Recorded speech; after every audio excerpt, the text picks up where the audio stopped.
INRA now runs the show in Cuba. Let's look for a moment at the governmental structure. Cuba has no Congress, no elected representatives or officials, no Supreme Court.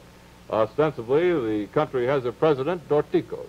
Fidel Castro serves as prime minister. And there is a cabinet, 18 ministers to handle the treasury, public works, justice, armed forces, and other departments. The cabinet has the power to pass laws. But sitting in a position much more powerful than the cabinet is INRA, the National Institute of Agrarian Reform. Fidel Castro is president of INRA.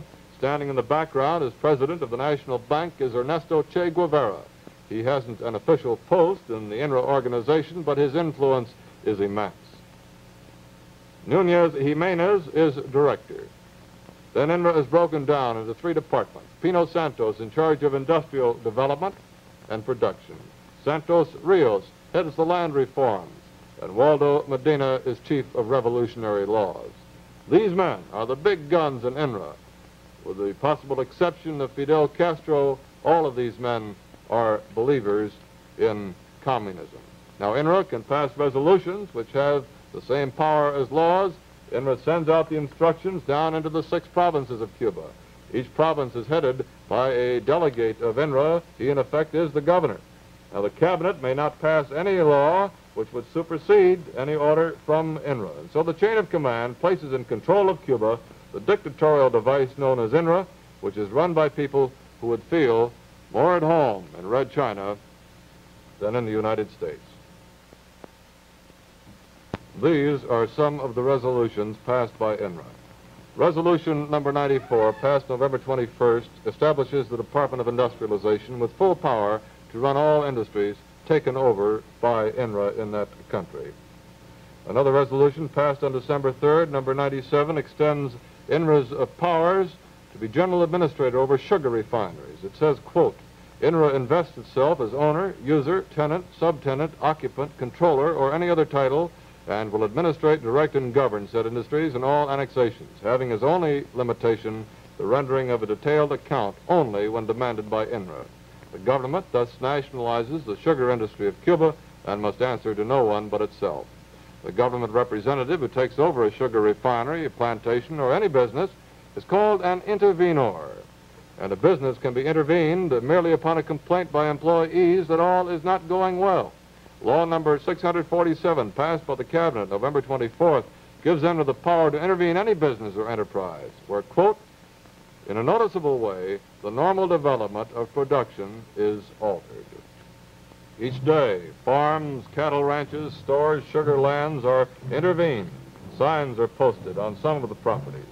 An accusation that you are operating your enterprise in a counter-revolutionary manner can bring intervention. The big Cadillac agency, Ambar Motors, was intervened. The owner wasn't able to pay a Christmas bonus to his employees. A sign in the window says, "Thank you, Fidel." Any employee has in effect a lifetime job. Nobody can be fired, and thus the National Hotel, with 700 rooms and very few guests, is forced to keep 500 employees on the payroll.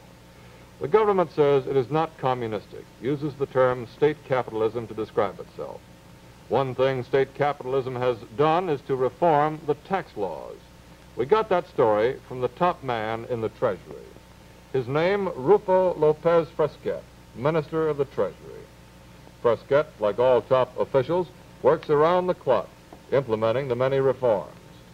He broke away from a conference in his office at 7 p.m. for this interview. Fresquet expects a tax collection this year of $500 million. This compares to a $370 million tax income in 1957, the previous high year before Castro. Fresquet also told me this. Doctor, there has been criticism that Cuba's new economic reforms are communistic in nature. What about this? Well, I don't know of any reputable communist in any important job in the government. And on those lines, you may also talk about the conservative influence in the government, because I have a reputation of being highly conservative.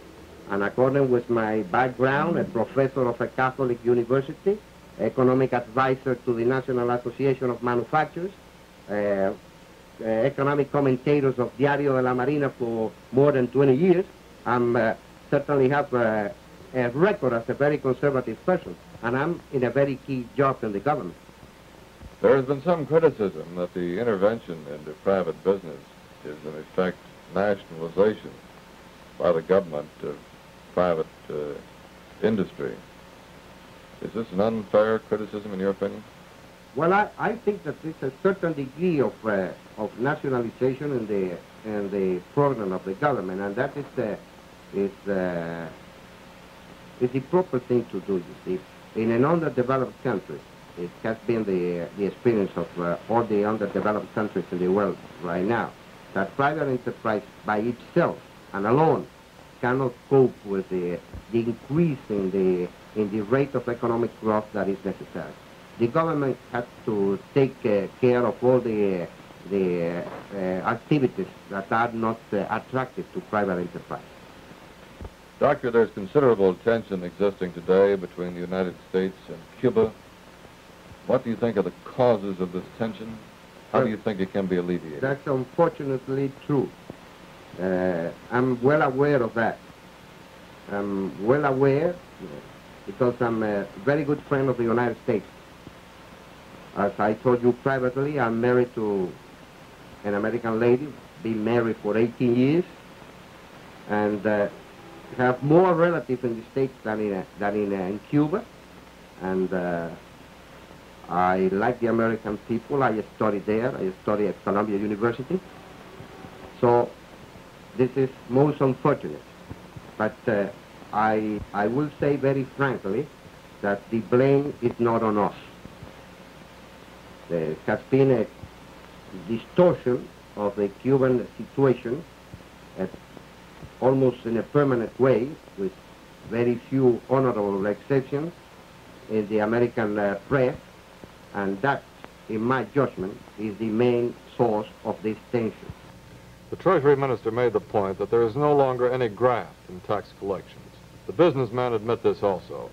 Castro's key supporters during the days of Batista were the middle-income group and many, many businessmen who could not stomach the abuses under Batista. Now, most of these middle and upper-income supporters who cheered Castro's entrance into Havana a year ago are disillusioned, say he is bringing a communist state to the island. Most business people are scared. They don't know what is coming next. Others still publicly sing the praises of Castro, like the man who manufactures this pack of cigarettes.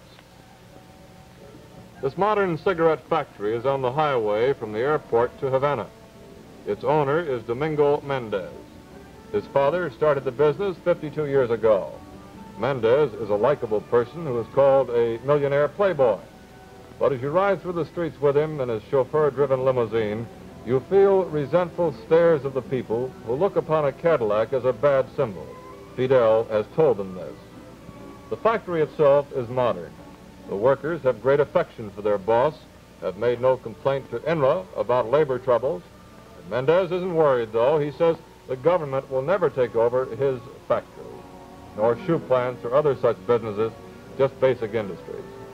Mendez admits he was popular with Batista, but he's managed to make the switch to FIDELl. He is very vocal in his support of the Castro regime, thinks Cuba will be the beneficiary, that the country is not going communist. Domingo Mendez had other opinions. Listen. The revolutionary reform of the Castro government are very popular with the majority of the Cuban people.